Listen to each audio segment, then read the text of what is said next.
তো চলে এসেছি বাজার থেকে, বললাম না বাজারে যেতে হবে, বাজারে গেছিলাম। ছেলের একটা বই এসেছে, সেটাকে নিয়ে এলাম।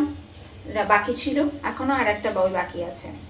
তো তার সাথে এবার বাজার টাজারও সব করে নিয়ে এলাম। রাত্রিবেলা আজকে পিকনিক হবে, মানে আমাদের 3জন মিলেই আমরা ঘরোয়া পিকনিক করব।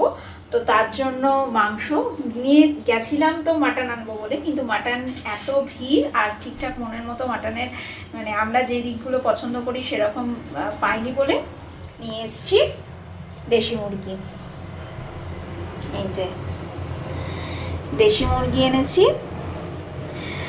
আর মাছের বাজারেও গেছিলাম, মাছের বাজার থেকেও মাছ সমস্ত কিছু কিনে টিনে, এই চিংড়ি মাছ, এই হচ্ছে দেশি ট্যাংরা মাছ, আর এটা হচ্ছে ল্যাটা মাছ। আজকে সব জ্যান্ত মাছ কিনেছি, সব কিছু জ্যান্ত।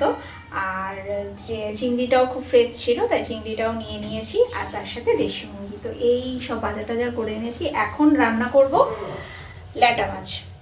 এখন ল্যাটা মাছটা রান্না করব, আর গরম গরম ভাত করবো। দুপুরবেলা লাঞ্চ ল্যাটা মাছ আর গরম গরম ভাত, আর বাকিগুলো ধুয়ে মুছে ফ্রিজে রেখে দেবো। তো চলুন তাড়াতাড়ি কাজ করে নিই, অলরেডি 1টা বেজে গেছে।